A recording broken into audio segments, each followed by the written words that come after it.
Hello and welcome to another video. Today with a new build for Path of Exile 2, the automated Cold Spark Bloodmage. This build offers you low visual clutter, very good clearing capabilities for all kinds of content, and very good boss DPS at moderate gear investment. This build is made with uniques in mind that are only obtainable in the endgame, but Spark can also be used for leveling, though an Essence Drain build will get you here faster.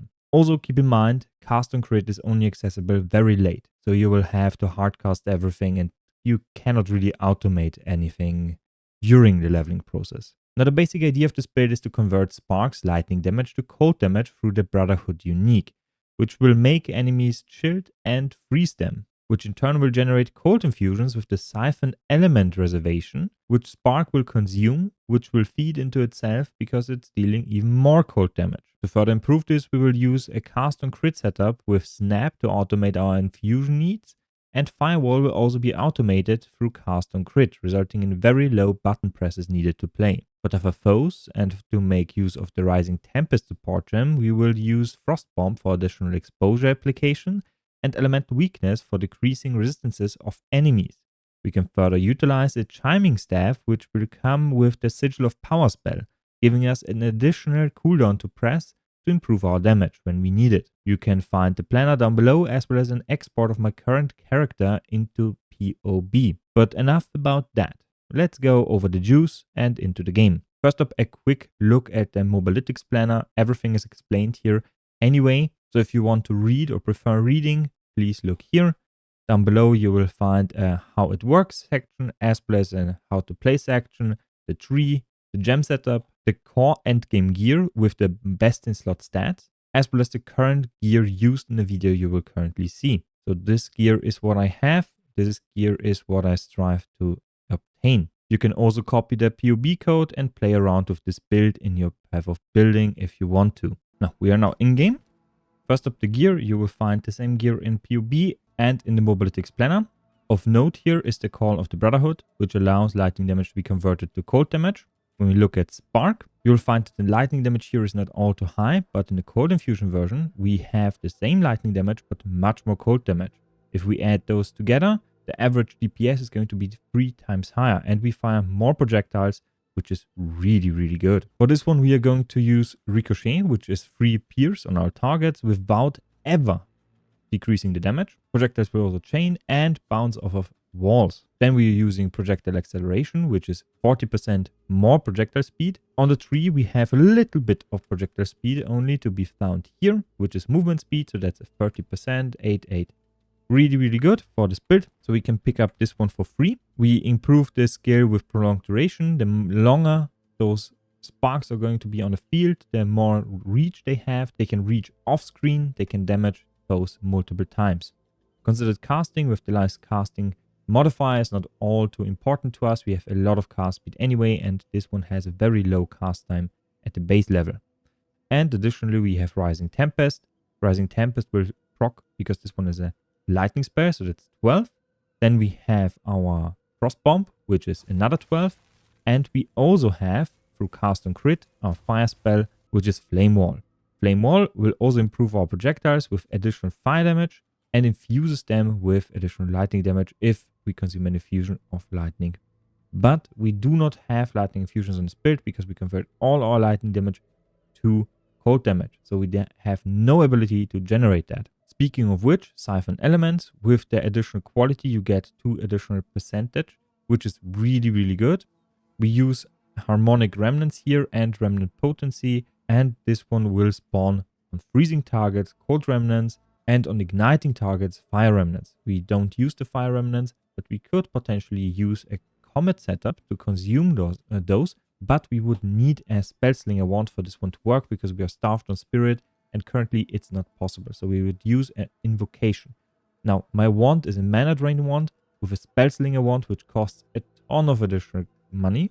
I would probably be using a comet setup on a 4th button. Now, once we freeze a target with our sparks, we generate our infusions through Siphon Elements, but we also have Snap. Snap will generate additional infusions based on if a target is frozen, shocked, or ignited when it's cast. So we automate this one through cast on crit because we have a very low cast time on this one. Same for Flame Wall. So it immediately triggers.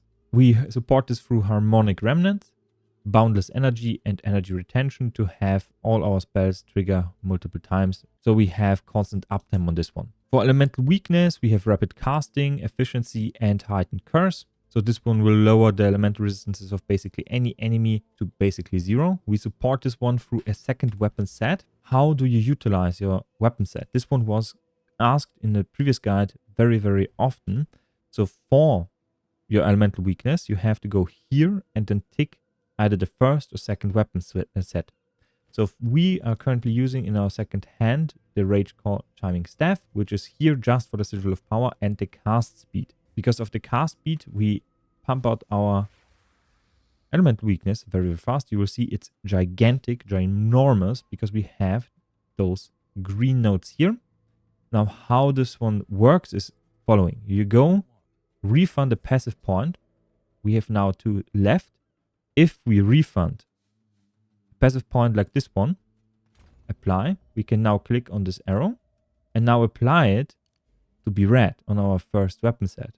And now we have an additional point to spend on our second weapon set, which we can utilize to, for example, grab Decrepifying Curse, which is actually an improvement to the build. So I will add this one in the Mobilitics Planner as well as in the POB, so you can enjoy it yourself. And you see, we have the staff out. Once we cast this one, we will have the staff in our hand. Once we cast our spark, we will have the wand in our hand because we're using it. And you will see we have a ton of life cost. Now, how do we fix the life cost? We have 2 possibilities here. The Mask of Sanguinolence, which now applies blood magic to us. So all our mana cost is converted to life cost. This makes spark cost a ton of life. So we need to regenerate this life somehow in some capacity as fast as possible. Now there's 2 solutions to this. The first one, which we used early on, is a Heart of the Well with Leech is instant. So 12%. This will make it possible to get some of the damage back as life, and we can cast more frequently, and it's a much better feel to the build. The second option here is the Aziri's Acuity. Those provide you also with critical hit chance, which is really nice, and the Leech only works on critical hits. This means we need a ton of critical hits for this to work. I found the sweet spot to be around 70%. I'm currently at nearly 80%. 10% of crit strike chance found on the gear corresponds to 1.5 crit chance base. This is because we are a blood mage with this setup currently. We convert the base crit chance of every spell to 15. 15% times 2 is 30%. So we have a very good crit scaling on this one. We also pick up Bell Leech to improve our leech. That's how we get our leech here. We additionally have Grasping Wounds, which is basically a damage reduction for us, a really good one at that. And we have Crimson Power, which provides us with 100% of the item energy shield on our equipped body armor as additional health. So we notice we have no health on this one, except 22. If we unequip this one, we lose nearly 1000 health, which is massive. And we support this one through a Seed of Cataclysm. Those are not too expensive, so you can grab those really, really early on. A Seed of Cataclysm will set you back around 35 exalts. Might sound a lot, but after 1 or 2 maps at 15, you will get like 20 or 30 chaos with a little bit of magic gear. So rarity of items found right here. I corrupted a few Call of the Brotherhood until I found one with increased rarity of items found.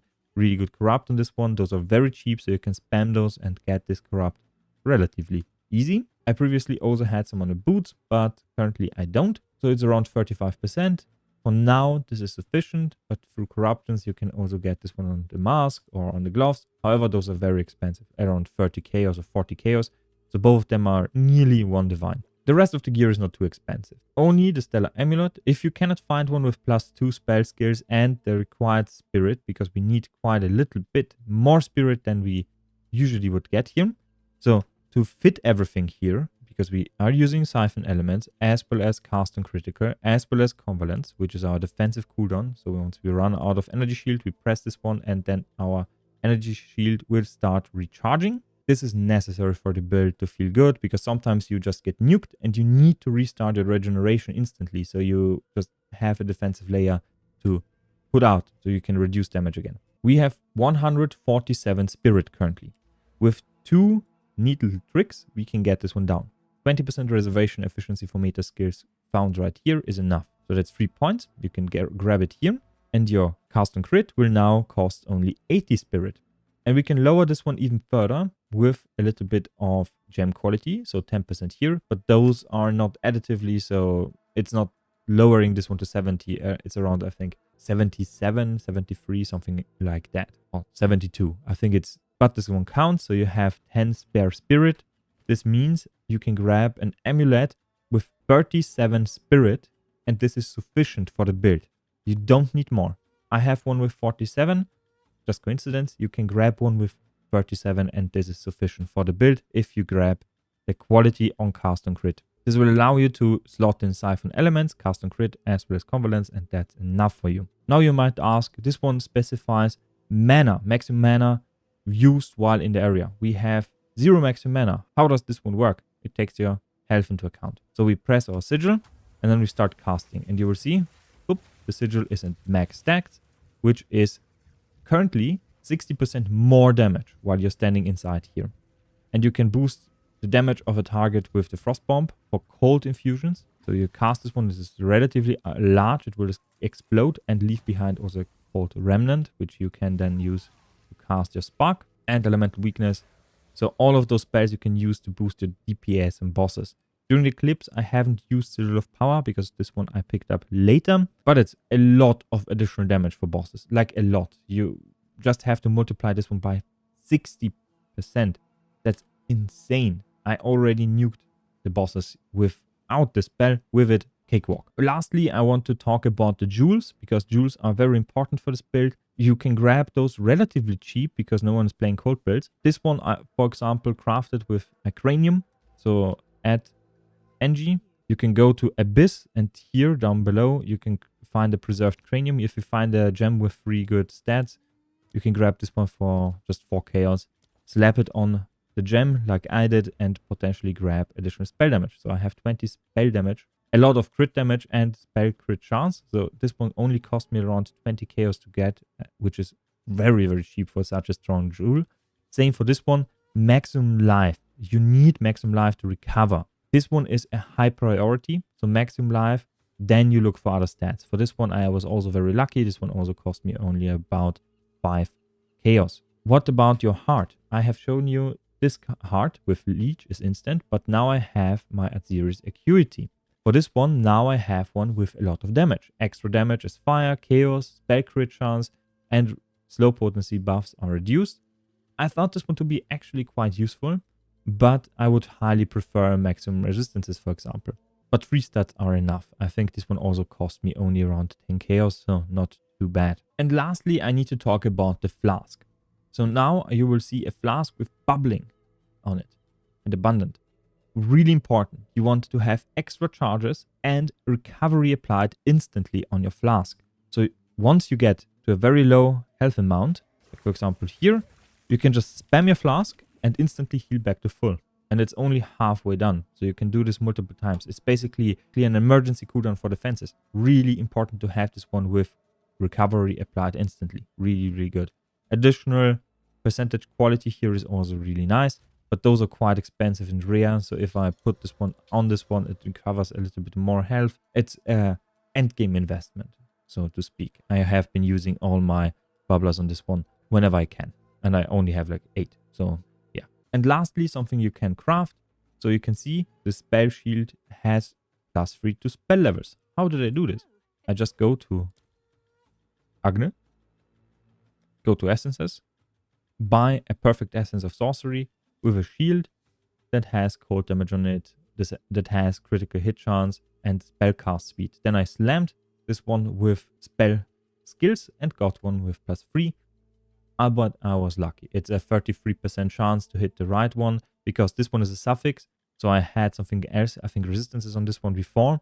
So I was really lucky to only get the resistance and not the critical hit chance for spells or cast speed. You can do the same for your wand, but for the wand later on you want something with at least +4 levels. So lightning spells are relatively cheap currently. So you can grab this one for like a few chaos at max. Now, you can also find a quality wand with 2 sockets, and you can slot in the Squaval's Rune of Sky for 15% additional extra damage. But you can find something really expensive, which I would not advise you to use on a wand like this one, but a GG wand, because it's really expensive, is Hedgewitch Cassandra's Rune of Wisdom, which goes for currently 185 chaos, which is 3.5 divines. Not worth it to put on this wand. This one I would highly advise you to put on something like a Spellslinger wand with 2 additional sockets, throw it in, and this one with additional lightning spell skills to like +6 or +5 even is sufficient, and you can throw it on here. So make sure to not waste your money. This one is more than sufficient for this one as a damage booster. Additionally, there is a quality caster modifier catalyst you can find here. Sibilant's catalyst also doesn't cost too much. You only need 10 of them, so it's 50 chaos to maximize. I would advise you to buy one with like 49 critical spell damage and then apply this one to get 59% instead of 52 like I did here. So I made a mistake. I should have bought a better one first and then applied the catalyst, but you can do it to boost the crit modifiers here. For the charms, Stone Charm, Thawing Charm to gain immunity to freeze so you don't lose control of your character, and Amethyst Charm for chaos resistance. Chaos resistance is quite relevant on this type of endgame. We currently only rock 14 chaos resistance, which is not enough to really feel comfortable. With this one we get to 30 plus, which is good. If you have any questions, please comment down below. I think I covered everything, but if I have forgotten something, please tell me down below. And if you liked the video, please leave a like, subscribe, and see you next time. Bye.